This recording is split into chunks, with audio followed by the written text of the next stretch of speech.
I want to start out, this is just going to be a very kind of relaxed jam session between the four of us about our love for this movie. I want, as we normally do with these kinds of shows, you guys tell me about the first time you saw Heat and your impressions of it. Jason, since you're the guest of honor tonight, I'll start out with you. Well, I'm glad you played that trailer because that brought back vivid memories of that first time I saw that trailer and just, seeing that, because, of course, the whole excitement was, Pacino and De Niro were going to be in the same scene together, so you heard about that. So that was kind of the whole draw for it. But then actually, seeing the movie and, seeing what Michael Mann did with it, with all the different elements that I'm sure we'll talk about tonight, I mean, it was just such an overwhelming experience, and I was so glad, like, this first meeting of these two great acting legends turned out to be something really unique. And I was just blown away by the movie. And so good, too, that you didn't mind the fact that they just had one scene of, one meaty scene together in it, because the film surrounding them was so rich and it made that particular scene even that much more powerful. And it's a powerful scene. Yeah, right. We're a big centerpiece. Obviously, the centerpiece of the movie is that scene, and it'll be the centerpiece to this show as well. Chris, how about you, man? First time I saw Heat was in the theater when it came out. I was actually on a trip.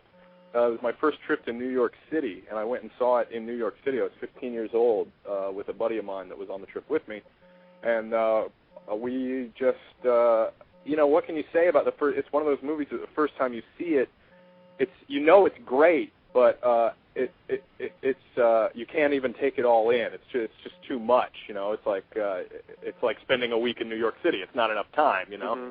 It's one of those movies that thankfully DVD let you experience over and over again, and it just gets so much better every time you watch it.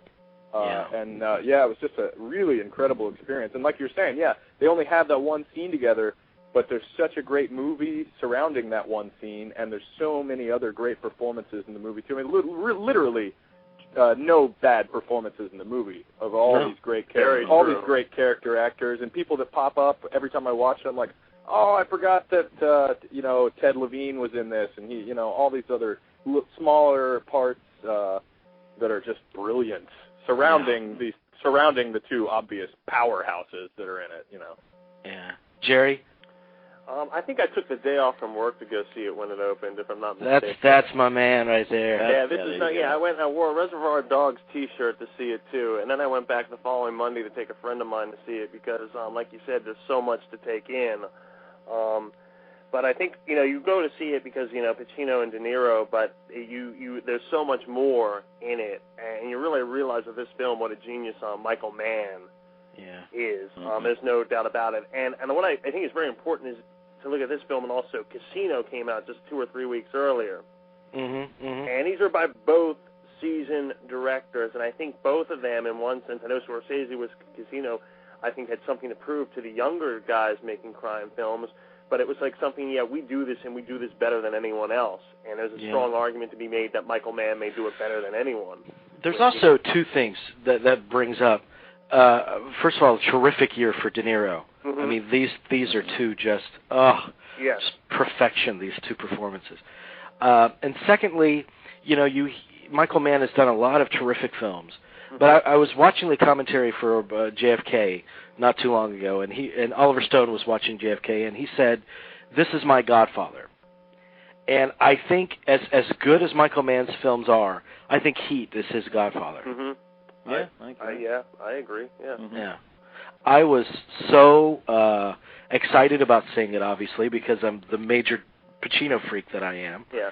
And it was built up because of the Clash of the Titans in the film, and I knew that Michael Mann could handle a crime drama, and I knew that it was on an epic scale, and they came out with like 2 or 3 different trailers for it, and I was managing the theater at the time, so it was overwhelming, my anticipation for this thing. And I remember the night before I previewed it, there was some kind of review on CNN of it, and they said who wins between De Niro and Pacino in the bout of acting, the acting bout, and the critic said, I favor Pacino in the movie over De Niro. And I started screaming. I was like, yes, that's my Pacino.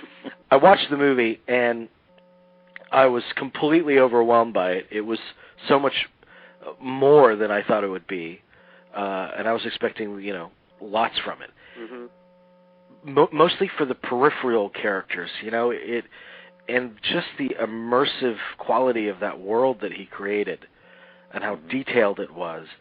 And I thought De Niro was stunning.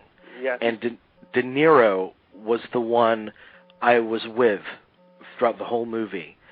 And it took about 10, 11 viewings for me to get the rhythms of Pacino and for Pacino's performance to start making sense to me.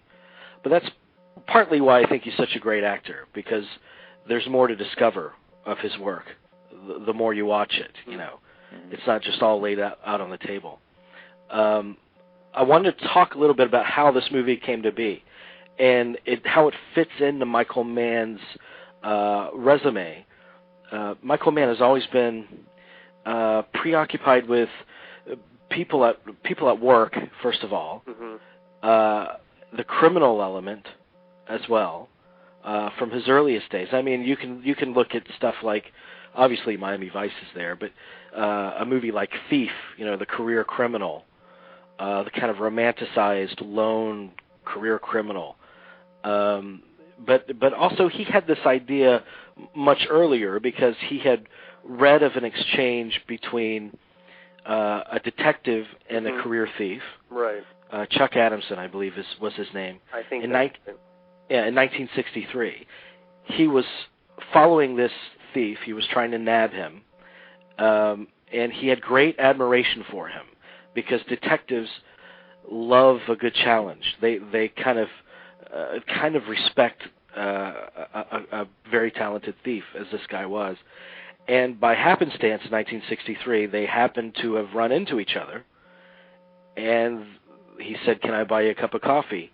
And they sat down, and they shared their dreams. They shared kind of a very special conversation that really went in depth about their views on life and their views on work. And during that conversation, they each admitted to the other that it will probably come about that one of us will kill the other. And it was a fascinating exchange that became the nucleus of what Heat would eventually become. And Michael Mann actually got a chance to do Heat as a TV movie. I believe it was 1989. It was called L.A. Takedown.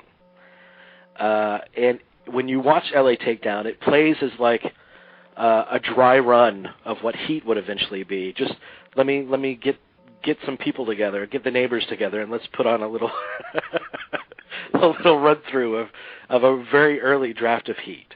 Right. And I've got some clips of L.A. Takedown. I've got one clip of L.A. Takedown, and it's fascinating how close it is to the eventual film Heat, and yet worlds apart. Yeah, it's like night and day. And actually, the L.A. Takedown I think it was shot something like 10 days, which is about the time that they took to shoot the shootout bank robbery scene in Heat. So, and one of those actors in L.A. Takedown was actually an actor that I kind of like. I can't think of his name. Alex. I was going to ask you who the actors were. Alex MacArthur. He played the psycho in Rampage. Oh yeah. Huh. Yeah. Funny. As I'm listening to that, I'm like thinking. I hear the first scene, and of course it's like to call them similar is an understatement. Right. But I have this mental image, and I'm sure L.A. Takedown's a fine movie. I've never seen it, but if it's Michael Mann, I have no doubt. Right. But I have this mental image of these two guys in 1995 going to see Michael Mann's new movie. And all of a sudden, like, this scene comes up and their jaws hit the floor. It's like it's like you are building a sculpture, and then like Michelangelo moves next door and starts building a sculpture right next to you. Like right. That's a good analogy, Chris. I'm sort of dumbfounded how identical. Yeah. I mean, that's really. But I think what's amazing about that scene, though, is like it with De Niro and Pacino, it takes on such a different dimension. I mean, you could honestly say they're talking about their acting in one sense. I mean, which a lot of people brought up. But it's just I was not aware it was that similar. The dialogue was. A lot of the movie follows the same. It follows the same through line, and a lot of the same events and same conversations occur in the TV movie. Obviously, the TV movie is 90 minutes, but it's interesting because in the TV movie they meet in the parking lot. They're both getting out of their car, and they kind of have a tense, shared gaze before he asks them for a cup of coffee. And Macaulay's character, which I think is named differently in the movie Heat, is wearing the same thing De Niro's wearing. The gray suit with a white button-down shirt. But there's something about that cafe scene, too. How hypnotic it is, how much more that it feels like it's allowed to breathe than the LA Takedown version. Well, and there's Annalini's. Yeah. I mean, yeah. It's just quite a place to go. I mean, if you've ever been there, it's that kind of place. Yeah. It's interesting too. It's kind of a testament to Michael Mann. It's not. As I'm listening to that, it's not the first time he's done this. Of course, he did it with Miami Vice, too. You know, he's a director and a writer that's not afraid to go back and try and do something a different way. You know, and he calls it something else, and he gives the characters different names, but he's not afraid to go back and perfect something that wasn't exactly perfect. Or and who knows why L.A. Takedown wasn't what he wanted it to be. It probably wasn't his fault. He probably had constraints from whoever he was making it for and whatnot. But for whatever reason, thank God he decided to go back. Well, it's Art Linson, who I was watching a documentary tonight, and Art Linson said, you have to make this into a feature film. Yeah. This isn't you've got to really go back, and this begs to be put on the big screen. It's a dynamic that really fascinated him. But with that coffee table scene, it starts, and you hear the clanging in the diner and everything. Yeah. And then as they get deeper into their conversation, this is where sound comes in too, and he is astonishing with sound and visual, obviously. But that sound, that external sound of the diner, all the goings on there, becomes muted. And then that very soft music cue starts, and you just become lost in the connection between these two. And then when it ends, when the spell is broken, maybe we won't see each other again. The diner sounds come back in before the end of the scene, and it's something very subtle that plays with you in that scene and makes you feel more connected to it. And see, this is something that's always fascinated me. I mean, playing those two examples, side by side, is the little choices that you make for a film that can make it something that can be considered a masterpiece and something that might just be a regular police procedural or something. Yeah.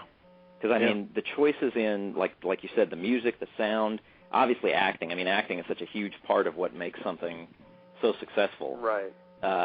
Just seeing that together is just, it's amazing when you have an opportunity to do something again and you make those different choices, then you're talking about something that's become like a masterpiece. I don't think they rehearsed that scene. I think they shot it maybe 8 times. And it was just like any other scene for them, and yet, everyone in the crew knew that this was something historic. And remember, Jerry, when we interviewed Richard Cox on that Pacino show? Yeah.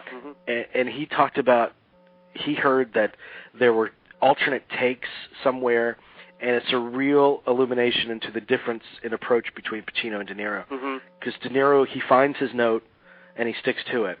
And Pacino, he said that Pacino was singing dialogue one take. He was doing it wildly different from take to take. And that's the kind of difference between these two performances in it. I mean, it's easy to categorize them as hot and cold. They're both similar in that they're almost like the Walking Dead. They're like night zombies. But they're both obsessives about work. But at the same time, Pacino is very bombastic, as we know Pacino to be, and De Niro is icy cold, and yet he allows his passion into his life. But he's very efficient, very tightly wound.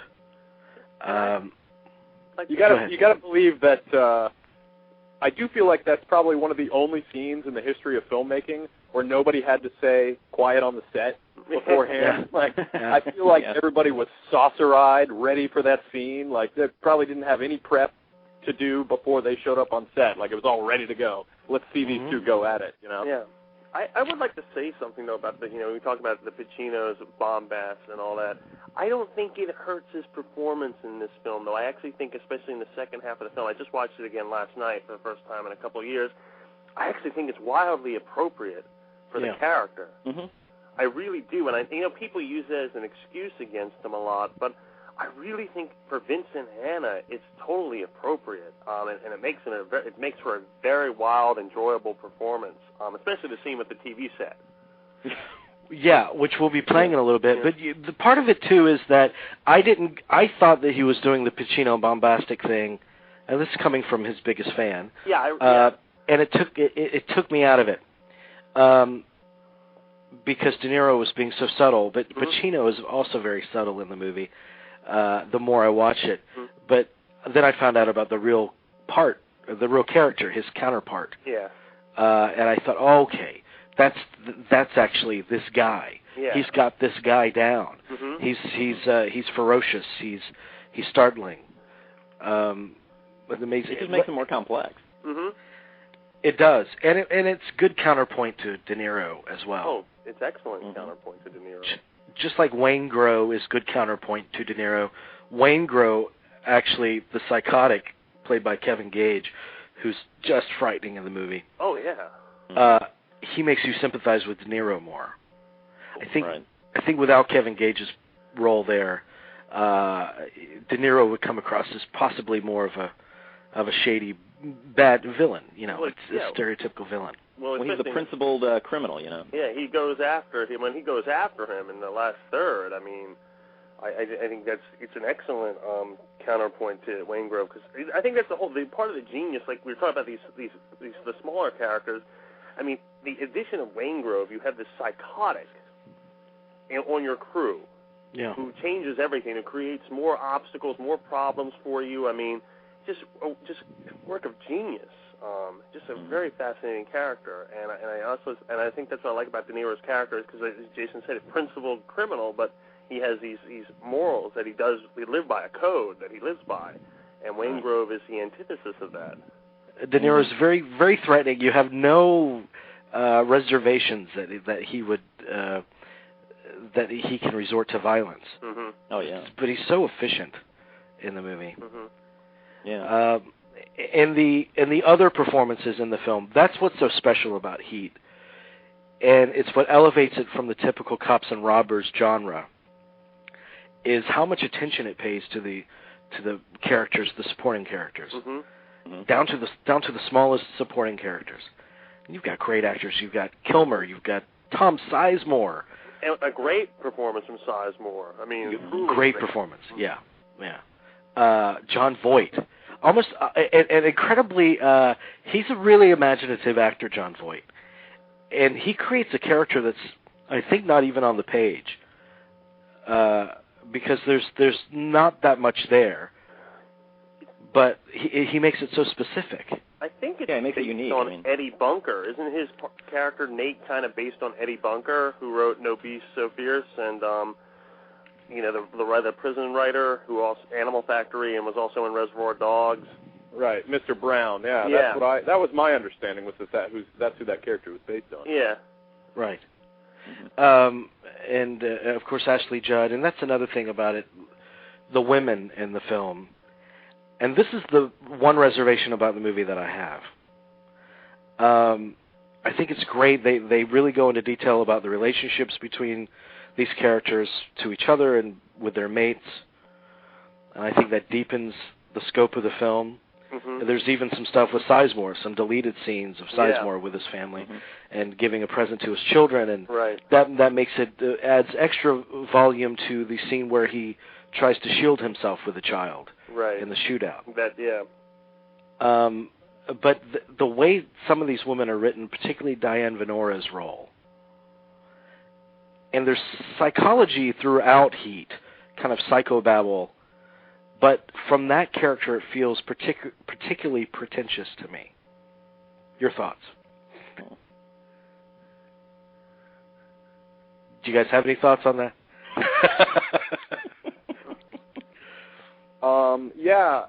I know what you mean.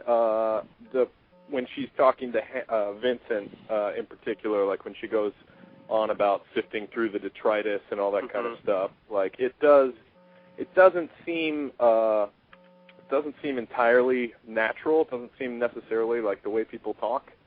Yeah. But I don't know. I don't think it's not terribly distracting for me. I don't know if I would call it pretentious.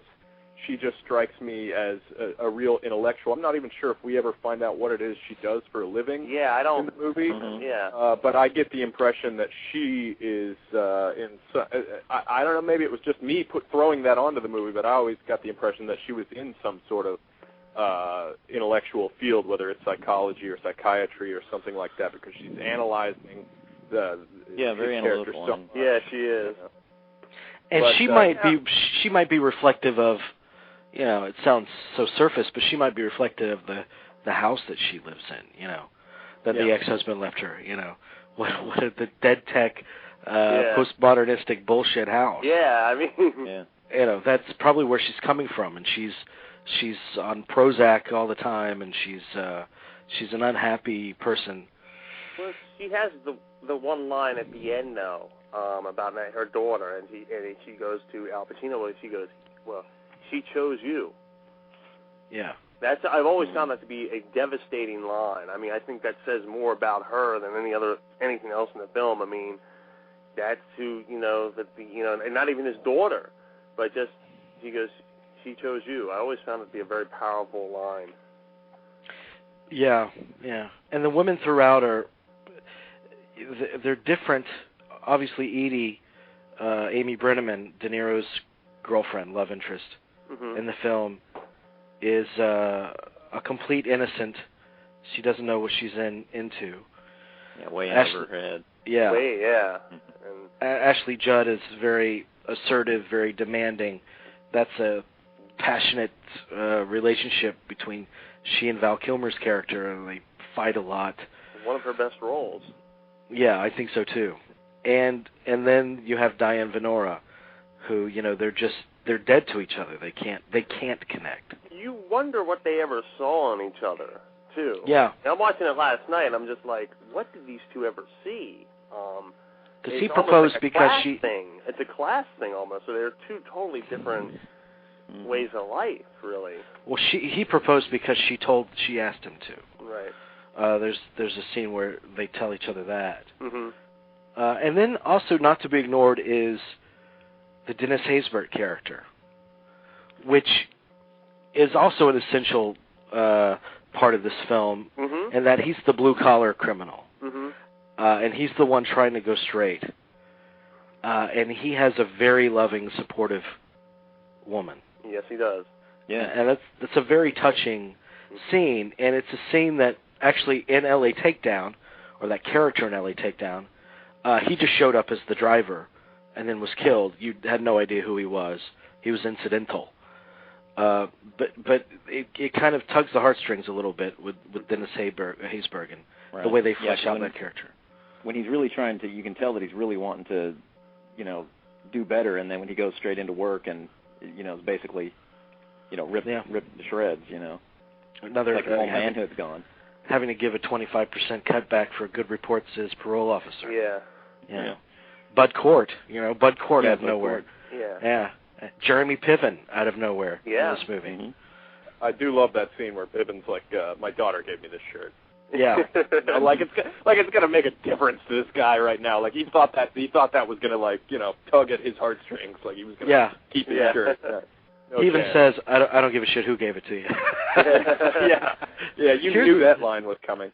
I do want to say, it's a movie that is sometimes remembered as an action movie, and certainly was sort of sold as an action movie. But like so many great action movies, there's not a hell of a lot of action in it. Mm-hmm. But when the action does, really, there's only action at the very beginning and at the very end. Like in the classic sense of the word action, And the middle centerpiece, the armed robbery. Right. That's true. There's some action there. But when you consider the running time of the movie, all told, not a hell of a lot of action in it. But that's not what's important. What's important is all the stuff that's surrounding the action. And when there is action on screen, it's some of the best filmed action. It's the kind of action that directors today need to be looking at and watching and studying, because he's so good, just like he's so good with atmosphere, that plays into the action sequences. There's an atmosphere, and not only atmosphere, but a geography to the action sequences that makes absolute sense. You feel like you could have been in that gang, or you could have been following after Vincent Hanna when he's following after the Sizemore character, and you could have, found your way through that labyrinth of downtown L.A. because it's so clear and concise. It's not like all these movies where there's all the close-ups and the fast cutting. It's very, very concise and very, very clear. I love his vision of L.A. I mean, he shot this at 85 different locations throughout L.A. And also, I mean, Collateral is a great L.A. movie, too. Yes, it is. He finds these very unusual locations, and I think that's what he does for inspiration, too. He goes out with a location scout, and just drives the city at all hours of the night. The city fascinates him. Well, in both of those films, he makes the city a character on its own. Oh, yeah. I always want to study how he does it, because, I mean, it's brilliant how he does that. And how many movies do we see L.A. in, and yet they don't capture this particular flavor like Michael Mann's work does. He's able to really bring it, because you can say, oh, there's like that building or that street or something. You see it countless times, but he really makes you aware of the surrounding. It's not, we take a lot of those images for granted, but not with him. He really does something. He really, like Jason said, it's the city is a character. Yeah. And plus, for a crime thriller, there's relatively very little violence in it comparatively. But the violence that is in it matters. It does. Because you're invested by the time it comes around. And the structure of the movie, the editing of the movie is phenomenal. Because when you have that much material, I'm interested to know if it was written in that order, or how much play there was in the editing room to get the tone just right, to get the back and forth of the different threads of stories right. And editing is obviously a big strong suit of his, but also something that he hates to talk about, which is style. I've read interviews with Michael Mann where he says, I detest style. Really? I've never heard that. I've never heard that either. Wow. Okay. Yeah. I think he feels that it's reductive, that it's surface and he's getting after something deeper. And I think in his defense, his style is at the service of his movies. It's never show off. It's never style for style's sake. There's nothing show off, ironically. I mean, a lot of people would want to give him a hard time for that with the first season of Miami Vice, but after that, I would say, especially with the movies, you could never go after him for that. I just want to take a quick minute. I want to read something here, if we can spare a minute. Yes. Oh, sure. Yeah. And I'll read it, and then I want to say something about it afterwards. And I'd love to hear. We've touched on it a little bit, the cast of this movie. But let me just read this cast real quick. Al Pacino, Robert De Niro, Val Kilmer, Jon Voight, Tom Sizemore, Diane Venora, Amy Brenneman, Ashley Judd, McKelty Williamson, Wes Studi, Ted Levine, Dennis Haysbert, William Fichtner, Natalie Portman, Tom Noonan, Kevin Gage, Hank Azaria, Danny Trejo, Henry Rollins, Tone Loke, Jeremy Piven, Xander Berkeley, Bud Cort. Now those are just like the name, the actors that we know. Of course, every character that has even one line in this movie is great. But when I go through that list, even myself, when I'm reading that list, and I think of all those characters that every one of those actors played, it's really amazing because we've seen movies, lots of movies with huge casts of great, not only principal actors but character actors. But the thing about this movie is every one of those characters that I just named, and we touched on this earlier, but every single one of them has a complete story that's told in this movie. None of those characters are one-dimensional. Yeah. They're all completely rounded characters that you feel like you completely know at the end of the movie. Yeah. Pretty amazing. And if you were to try to compile I have a hard time believing that I would say 98.9% of these actors signed on because it was Michael Mann. And he's the kind of guy who could get that kind of talent into a movie like this. Right. It's pretty incredible. It really is pretty incredible. Yeah. Yeah. And each one of them has a great moment in the film. Each one of them has a moment to shine. And as I was watching it again tonight, there's a great moment with Sizemore when he says, Neil says, Decide right now. Do you want to do this or not? And he says, you have T-bonds, you have stocks, you have a family, you've got money saved. You can walk away from this. And Sizemore looks kind of hurt, and then he turns back around and says, for me, the action is the juice. I'm in. And it's a great little moment that he has. And he just gives a look earlier. Sizemore in the diner, remember when De Niro roughs up Waingrove? When he looks at the people at the table behind. That look, just that icy cold stare, just mind your own business. It's just like the Kevin Gage look when he says, "Hey, stop talking, Slick." When they first meet in the van, and Kevin Gage takes off his sunglasses and just glares at Sizemore, and just like he says later, he says the Grim Reaper is visiting with you. It's amazing. Yeah. Amazing performances. And Natalie Portman, highly emotional, and she's another innocent in the film that gets corrupted. Or Xander Berkeley, one of those character actors that everybody knows his face. Yeah. And you've seen him in 1,000 movies, and he's been really great in some movies, and sometimes he just shows up. But in this movie, you don't really get to know the character completely. He's one of the ones that's got less of a rounded character, but with the little bit of time that he has, he just makes the absolute most of it. And you almost feel bad for him. You almost feel bad for him by the end of the scene because you feel like Vincent Hanna's going to rip his face off in a second, Yeah. That's true. Yeah, and also the L.A. the lonely L.A., the vast place where no one really touches one another. Yeah. So many people, and it's potent in Collateral, certainly. That's a major theme of Collateral. Oh, yeah. But it's also there in Heat. It's there between husband and wife that can't connect. Yeah. It's there driving in the middle of the night through the L.A. streets, and so much is around you, but you're so isolated at the same time. Yeah, I think, that's the thing that I think we all like about this movie. You mentioned all these different themes and issues going through it. I'm always amazed that this didn't have a much bigger impact when it came out. But it just, it works on just so many different levels. I never even thought of it, Chris, as an action film. I never looked at it that way. Yeah, I didn't either.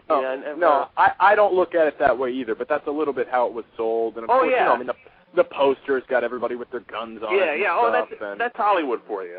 Yeah, exactly. I don't think of it as an action movie either. I think of it as a drama with some incredible action in it, Mm-hmm. Mm-hmm. And it's a testament to the movie. Remember last year when Dark Knight came out? Yes.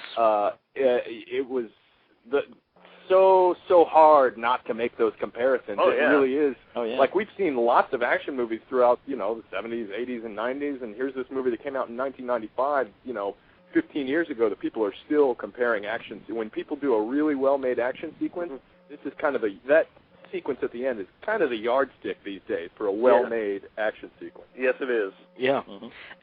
And you think, how can another cop and robbers movie succeed after watching Heat? And honestly, in that genre, no movie has topped it for me since. It's such a worn genre. Yeah. And Michael Mann just breathes new life into it.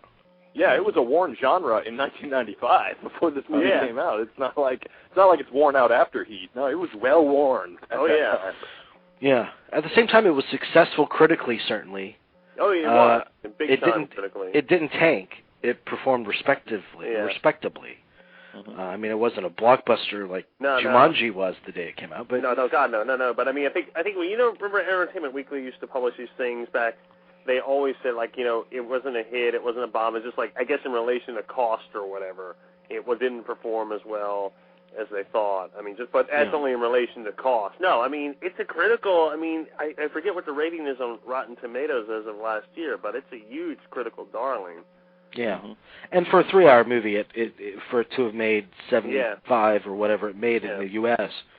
Very impressive, it's impressive. I don't think you can't complain with those numbers. You really can't. And it was made at a time when it should have been their last hurrah in that cop genre, because they were at that age where it was right. It was probably the last time they could believably carry off these two performances at their age. We're just lucky that they didn't get the script for Righteous Kill to be their first Oh God, yeah. Film to be together. Yeah, that's definitely true. And of course, Dark Knight and that first bank robbery scene, and even the inclusion of William Fichtner and as the bank manager there. Yeah, there's a couple of films that are very influenced. I mean, big films that are influenced by it. The Departed and the movies the Chinese movies, the Infernal Affairs are certainly influenced by Heat. But The Departed, American Gangster, and obviously Peter Berg, who's Michael Mann's protege, loves Heat. Right. Loves that shootout scene especially. But if you look at the action in The Kingdom and the shootout scene in the bank robbery sequence in Hancock, I mean, there's no doubt that Peter Berg is very influenced by Michael Mann. Well, yeah, and both films were produced by Michael. Yeah, that's what I mean. He said, "Hey, Mike, do you want to just take over and do what would you do here?" And Chris, you and I have stood where the bank robbery shootout scene was shot. Indeed, we have. Yes. Yeah, and it's amazing. It's an incredible sequence. And I remember when I took a friend to see it, a friend and his wife. The wife said, "That's so ridiculous. That would never happen. They would never open fire around a crowd." And first of all, the scene is magnificent, and the sound of the bullets, the sound of the gunfire was so specific because you're shooting in a concrete canyon essentially, and so that hollow kind of sound that the bullets make. I think they worked very hard on that. But lo and behold, 2 years later, there was a real shootout after a bank robbery in North Hollywood. Yeah. North Hollywood, right there, and eyewitnesses said that it was actually the movie felt more real to them. yeah, I know. Yeah. Incidentally, because I forgot to mention this earlier, the real life kind of Vincent Hanna did kill the real life Neil McCauley. He was walking out of a bank. He turned around. Hanna drew his gun, but so did Neil. Neil's gun misfired, and Chuck Adamson shot him 6 times and killed him. Wow, yeah. I did not know that. Okay. So the movie, I also remember talking to a friend that saw it and said, I didn't like who died in the end. I thought it should have been reversed. I've heard that from a lot of people. Yeah. And it happened in the end the way it happened in real life. I mean, minus the airport. But, the bad guy got gunned down, the so-called bad guy. Yeah. And it speaks also to the ambition of the film that there were people that felt ambivalent about that. Or that was the wrong way to go. That the bad guy should be the one to get off. Mm-hmm. Well, as much as you like the Neil McCauley character, again, it goes back to that coffee shop sequence. And I love the character, but you got to agree with Pacino when he says, if it's between you and some poor bastard whose wife you're going to make a widow, brother, you're going down. And come on, you got like I like movies I like the bad guy in movies too, but I'm sorry, like I don't have any problems with the end of Heat. Like no, I have none. Right, I have none either. But your sympathies are with De Niro, and your sympathies, and that he has to follow his own code, and when he backs away from her. Oh, when he backs, it's a devastating scene. Still, after all these years, when he with that look on her face. I mean, holy shit! I mean, it makes that character tragic. It really does. Right, it makes it tragic, and of course she's going to find out that it was him. He's the guy that the LAPD gunned down out at the airport, and again, the movie has layers that go beyond what's shot. Like you're thinking about these characters and how these events are going to play out on all these characters' lives throughout the rest of their throughout the rest of their lives. One thing we haven't talked about much that I know, Jamie, is close to your heart, is the score. The score of the movie, and I know that, like Steve Martin said, talking about music is like dancing about architecture. Yeah. So it's kind of difficult to have a conversation about a score, but it is one of the more perfect scores that's ever been written for a movie. It's a great score. Incredibly subtle, but incredibly dynamic when it needs to be. Haunting, too. Yes. Very good word. Very versatile score, and just some completely cool tracks on it. There's even some Moby stuff on there. I mean, Moby provides some of the most memorable tracks on it, and just it creates such a mood. I mean, he used to use all that Tangerine Dream stuff early on in his career. Yes, he did, that's right. That was the hypnotic music back then. Yeah. Right. There's something almost like a film out of the 70s kind of score to some of this, too. And this score is diverse. It's more than Elliot Goldenthal. Elliot Goldenthal's 5 or 6 tracks out of this 20-track soundtrack, or however many tracks is on there. It's all this diverse range of sources that he picks up music from. Right. It's incredible. I want to end. I'm going to take a phone call, and then I want to discuss each one of our favorite moments from the film. So I'll give you a chance to put on your thinking caps. I like mine at work. Other than the diner scene. Yeah, other than that, that's the typical one. Yeah, but yeah, that's little acting moments, character moments, moments in the writing, whatever. So let me take this call. I think it might be Aaron. 210. You've been on the phone for a long time. You there?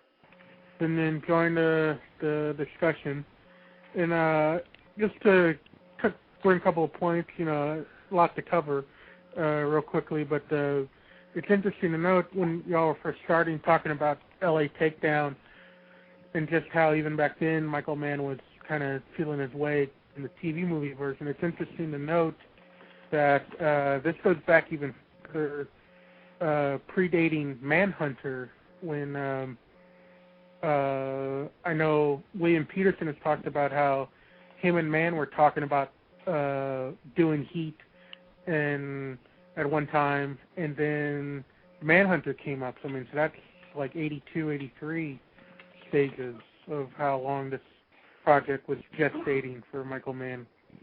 And yeah. The other thing I do want to point out, I was talking to a critic friend of mine who's doing a kind of an overview, multi-part video essay on Michael Mann leading up to Public Enemies, and we were talking about how, these recurring themes throughout his films, and we were talking about how Heat, along with all of his other films, most of his films, deal with institutions versus the individual, be it law enforcement, criminality, and Heat, and so forth. And it's interesting how that kind of permeates throughout all these relationships, and even to the point of the Dennis Haysbert storyline, which has always been one of my favorites, that whole arc. Even someone, the Bud Cort character, he's a manager of a hash house, and he still, with that little power, exerts his will onto someone else. And that's always like a constant theme of a greater entity exerting its will over the individual, and the individual either succumbing to that will or, in the most part, violently acting out against it. This is even in the last of the Mohicans. Right. So it's just Heat. It's one of those American classics. Michael Mann, he, despite what a couple of critics, naysayers, might think of Michael Mann, they will go nameless on this show. So they know who they are. Well, yeah. Anyone that listens to the show knows pretty much who we're talking about primarily. But we mention him every show. Yeah. But Michael Mann is one of the great filmmakers of the last 25 years. No, without a doubt. What's interesting, and this is something I was talking to a friend of mine, is how he's evolved from, if you look at something like Manhunter or Mohicans or Heat, and he controlled every aspect of every frame of every film or every TV show that he worked on, to starting with The Insider, to Robbery Homicide Division, to Collateral, to Miami Vice. It's kind of amazing how as he's gotten more and more into the subject matter, he has gotten looser and dirtier and like Happy Accidents, to the sound, it used to be you had to hear every single word and every single dialogue line in a Michael Mann film, to where you go to like Collateral or Miami Vice, he doesn't mind having a sloppiness. Miami Vice is great. There's thunderstorms in Miami Vice, and Michael Mann doesn't care. He goes, if you can't hear the dialogue because there's thunder, that's too bad. Just little things like that. He's gotten kind of grungier and dirtier as he's evolved, and I think he's just, if anything, he's more exciting a filmmaker now than he's ever been. Well, my two favorite Michael Mann films are Heat and The Insider, and also your assessment of the institutions and how they impose their will upon others is never more true than in The Insider. Mm-hmm. Very Both characters are dealing with that. Both characters are dealing with institutions, and the interesting thing is, one of them breaks from an institution on his own terms, and one doesn't. And the one that doesn't leave on his own terms is probably the greater individual, the greater hero, and he's the one that suffers for it. And that's what the Russell Crowe character, his defiance of an institution is a greater heroic act than the Al Pacino character, but the Pacino character is able to leave the institution of CBS on his own terms, and it's that duality is mirrored. And there's a lot of, just the recurring images throughout Insider in particular are interesting, of revolving doors, of basically you can just come and go as you please in some of these places, and there's always motifs like that. And you mentioned, like, you were talking about how things, the LA Takedown coffee shop, the coffee shop scene versus LA Takedown versus Heat, how the dialogue didn't change. And it's funny, there's lines of dialogue that pop up in Michael Mann films throughout the years. One of his favorite lines that he always has a woman tell her lover is "time is luck." And that pops up in Miami Heat, and that pops up in Manhunter. And that's something very personal to Michael Mann, and the way he views women has evolved. In his dealing with sexuality, he sees the male protagonist. The only time they have any kind of moment of peace is vulnerability, is when they've basically, after they've had sex, be it the sex scene in Heat between Pacino and Diane Venora, or Jamie Foxx sex scene in Miami Vice. Yeah. And it's interesting that LA Takedown, the scene where the female, the mate, tells the male, "I'm proud of you," isn't the character it is in Heat. In LA Takedown, it's Hannah's wife. Right. Hannah says, I feel like I made no difference today. And she holds him and says, "I'm proud of you." But that's completely different than the relationship built in Heat. Yeah. And there's about 5 relationships, fully drawn relationship between men and women in Heat. Pacino, De Niro, obviously, but Tom Sizemore, Kilmer, and even Dennis Haysbert. Those are 5 right there. And even Danny Trejo, to a lesser extent. 5. Danny Trejo's so heartbroken when his Anna is killed, and he doesn't want to live, and he has Neil take him out. And it's interesting, the duality, the duplicity of the criminals, what they do, and how they maintain, Neil's crew maintain healthy relationships. Not Val Kilmer, obviously, and how you can see De Niro looking at that and feeling like he's missing out somehow. Like he's at the dinner table, and he sees Tom Sizemore happy with his wife, and everyone's laughing and holding hands and everything, and he's missing that, and he goes and he calls Edie. Yeah, he's starting to get attached to something that he's possibly not going to be able to walk away from in 30 seconds. He's breaking his own rule, yeah. And also how he takes care of the crew, too, how he spies on Val Kilmer's wife and finds out she's having an affair. To maintain such a tightly controlled crew and to try to get her to stay with him, he's almost breaking his own rule from the beginning because he's allowing opportunities for them not to be able to walk away. Well, and he says he has the great line where he tells her, "And my word counts," when he says, "I'll take." But before I let y'all, so y'all can name your favorite moment, I want to name my 2 favorite moments. Sure. And one of them is from a character we have not mentioned. And you may think I'm being facetious, but I truly do love the character and the scene, and that is of Tone Lope. Yeah. As the informant. And the great line of Pacino, and Jamie, you could probably do this better than I can. You get killed walking your doggy. There you go. I do it. Yeah, that's a great line. It is one of the great lines in the film. And my other moment is well, and this one you did play is the well, actually, he didn't play this part, but when he starts singing. By the time I get to Phoenix, yeah. By the time I get to Phoenix, which is classic. If you can get him in that scene, then you've got the rest of the character. The first time I saw that movie, he was jarring to me, but then I accepted him in that first scene. That interrogation through wildly unpredictable intimidation.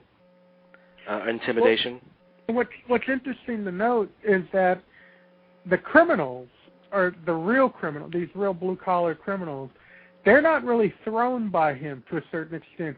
They've gone through this before. They know that they're doing it. The Hank Azaria character is thrown off because he's lived, he's in a cubicle and he doesn't know any better. But these street criminals, Tone Lope or the other guy, Albert, they're not really... They're kind of almost amused by the way Hannah goes by this, and it's almost by the numbers to them, this type of, kind of controlled hysteria that he does. And that's just another wonderful thing. And there's the other person we should mention is, and he also has one scene, is Tom Noonan, who sets up the score. And there's the great De Niro asks him, "How do you get this information?" And Noonan says, "Well, it's out there. That's what I do. Is I just grab it out of the air and figure it out." And so and as a kind of a weird meta moment, Tom Noonan, the original killer from Manhunter, the original Hannibal Lecter film, while in Heat, Buffalo Bill from Silence of the Lambs plays a cop. So that is interesting. That is right, yeah. Jason, what's your favorite moment? Yeah, I've got a couple too. Since I think well, you can cheat. I'll do. Yeah, I'll cheat. One of them is I like the moment when they're doing the surveillance and the noise is made, and then you just get the images of Pacino's face and then De Niro on that, surveillance video kind of thing, and it just kind of goes back and forth, just the silence. I'm just going to I'm going to steal everyone else's favorite moments because that's one of mine. That's one of the moments that astounded me tonight. And it focuses, it's like they're looking straight in the camera, almost. Yeah. Right. It's right on their faces. It almost is reminiscent of Jonathan Demme, the way he tends to shoot people. Yeah. It's usually the first scene when I think of Heat, that just for some reason, that sequence just comes right to me. Because there's something about that silence that, is going on at that moment where Pacino's thinking, God, maybe they didn't hear it or something, and then it's just the moment's lost. And it has the other is, well, go ahead. It has one of Pacino's great flourishes when he literally almost breaks the walkie-talkie because by the book. That's exactly what you're going to do. You're going to let them walk. I have tactical command of this situation. The supersedes your ranking. They will walk, and you will let them. Fuck.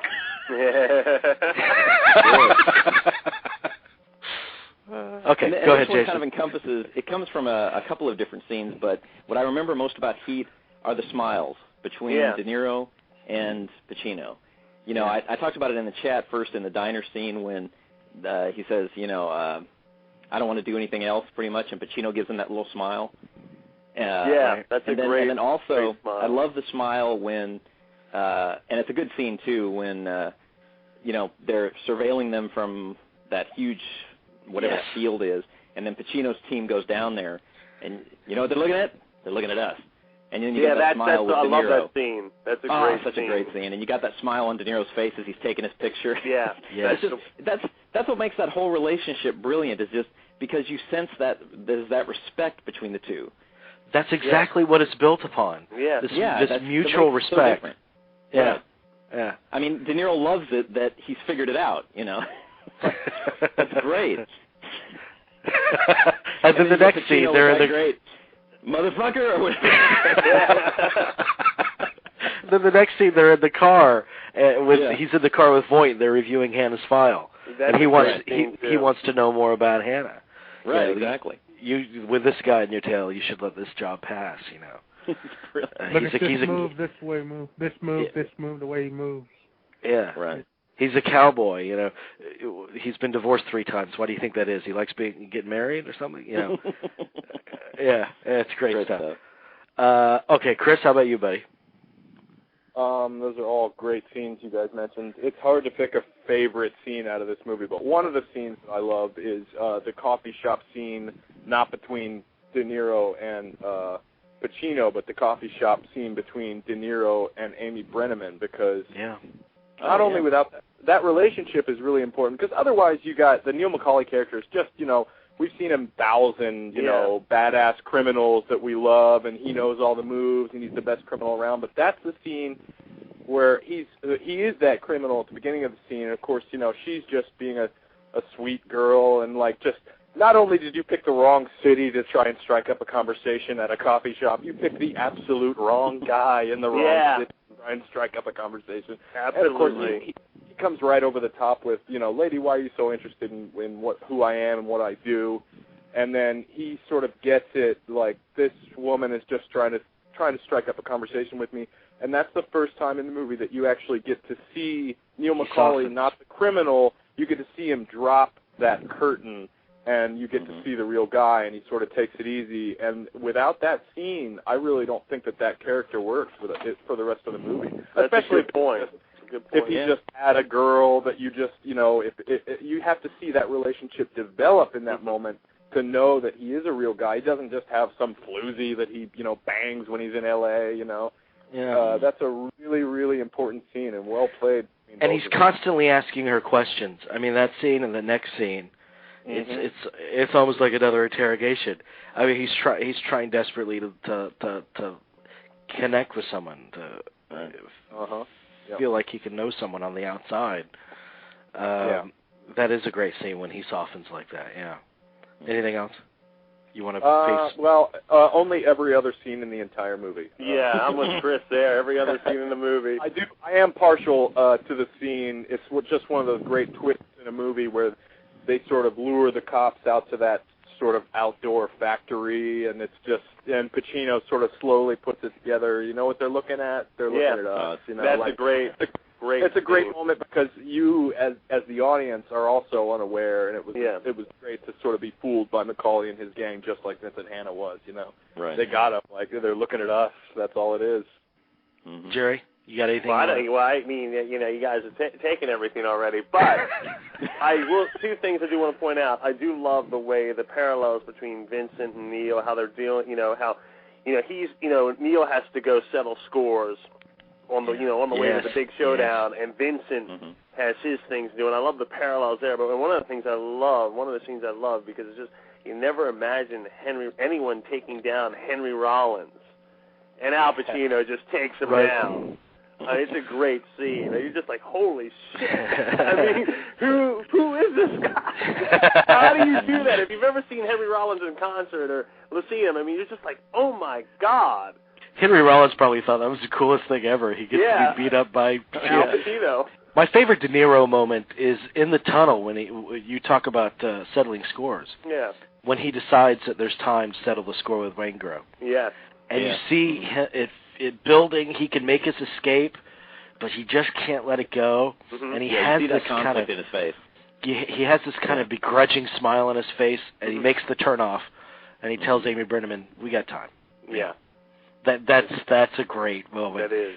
And you sense the tragedy already. I mean, it's just the way that I remember that visual of that turn that he's making. You know, and there's just something haunting about that scene. You just sense that choice now has sealed his fate. It's fate. It's fate. Yeah. And the beautiful physicality of Pacino. There's, like, you talk about the Tone Loc scene.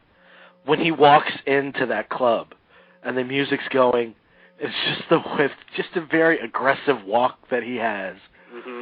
Or the scene where you first see him really at work, and he takes over the crime scene after the robbery in the beginning. Mm-hmm. You can't hand out of that man's pocket. Yeah, and his arms, he's got some great physical flourishes going on. Yeah. His dialogue, here's just And it was $1.6 million in bearer bonds, and they ignored the loose cash. Because they had no time, because they were on a clock, which means they knew our response time to a 211, had our air, immobilized it, entered, escaped in under 3 minutes. It's a good spot here. We got good escape routes, 2 freeways within a quarter of a mile. Traffic video camera, probably disabled. Check it anyway. You recognize the M.O.? M.O. is that they're good. Once it escalated into a murder 1B for all of them after they killed the first 2 guards, they didn't hesitate. Pop guard number 3, because what difference does it make? Why leave a living witness? Drop of a hat, these guys will rock and roll. The shape charge. The shape charge indicates that they are technically proficient. Proficient enough to go in on the prowl, so let's start looking for recent highline burglaries that have mystified us. Run Slick is an alias to the FBI. You're going to get the phone book. Do it anyway. Who's moving the bearer bonds? Check the usual fences. You and I will check Cusimano and Torino. I want you to take Goldstein and Alfaro. Hang in with forensics. From the bomb squad, I want the explosive. If we're lucky, it's exotic. We can trace the same. Yeah. I mean, he's going... The MOs that they're good. Yeah. Quote, too. Yes, yes. It's such, like, snappy dialogue, too. Oh, incredible dialogue. Mm-hmm. And they're describing the crime scene to him that whole time. They're giving him the rundown. And then he takes over. And you see, yeah, he's the best at what he does. He's completely in control. Mm-hmm. And he has found his great foe. You know. Yep. It's a great movie, guys. Timeless. Mm-hmm. Do you think that it'll be a movie that lives? I mean, like we think back on movies from 30, 40 years ago. Do you think, 20, 30 more years from now, Heat will only gain in stature? I think so. And I hope so, too. I hope so, but I think it's up to people like us to do this, too, to be very honest with you. It really is up to us, to do this every couple of months with these movies, to remind people. I mean, we have a lot of loyal fans in the chat room about it, and we have people, tons of people on Facebook and MySpace who commented on this show before it came on, so there is a following, but, yeah, I think it's up to us at this point, really, to keep it going, though, because I think... Because unfortunately, I think it's one of those that, it kind of sits in between of, it's clearly, it could be up there with a Godfather-type masterpiece, but I think in the minds of a lot of people, it's one that they might forget. Yeah. I don't know why that is, but it just kind of seems that way with that movie. The thing is, the best films are the most remembered films. Most of the majority of the remembered films, the ones that 20 years later that they're showing on TNT or HBO World, whatever, and it's 2 o'clock in the morning and people channel surf and they stop, are exceedingly well-made genre films. Right.